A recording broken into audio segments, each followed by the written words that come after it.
আসসালামু আলাইকুম। কেমন আছেন সবাই? আশা করি সবাই ভালো আছেন। আমি আজকে নুডলস রান্না করব। এর জন্য আমি ফার্স্টে নুডলসগুলা ভালো করে সিদ্ধ করে নিয়েছি। নিয়ে আমি ওটা সেঁকে নিয়েছি। এখন আমি চুলার উপরে একটি কড়াই বসিয়ে দিয়েছি। দিয়ে পরিমাণ মতো তেল দিয়ে পেঁয়াজ আর মরিচ কুচি দিব। দিয়ে ভালো করে নেড়েচেড়ে বাদামি কালার করে ভেজে নিব ফার্স্টে।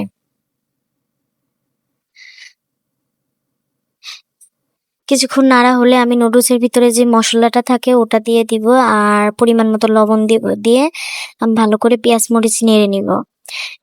নেড়ে ভাজা হলে আমি এর ভিতরে ডিম দিয়ে দিব। আমি ২ টা ডিম দিব একটা নুডলসে। কোকোলা নুডলস রান্না করছি আমি।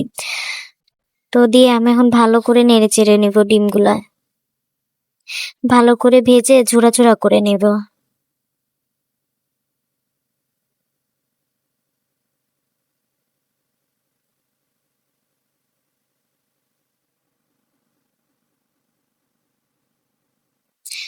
তো এই তো প্রায় ডিম ভাজা হয়ে গেছে। আমি এর ভিতরে সামান্য কিছু ম্যাগি মসলা দিব। দিয়ে আমি আবারও ভালো করে নেড়ে-চেড়ে দিব। এখন আমি এই ডিমের ভিতরে আগে থেকে সিদ্ধ করে রাখা নুডলসগুলা দিয়ে দিব।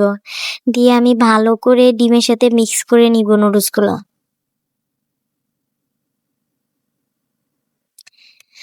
আর বাকি যেই ম্যাগি মসলাটুকু ছিল ওটুকু আমি দিয়ে দিব এখন নুডলসের ভিতরে। আর একটু লবণ দিব, সামান্য কিছু লবণ। একটু লবণ কম হয়েছে এর জন্য।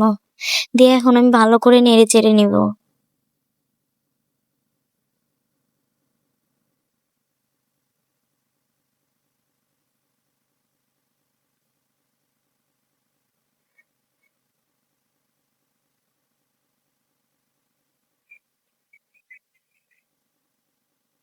তো এই তো আমার নুডলসের ফাইনাল লুক। সবার কেমন লাগলো অবশ্যই কমেন্ট করে জানাবেন। সবাই ভালো থাকবেন, সুস্থ থাকবেন।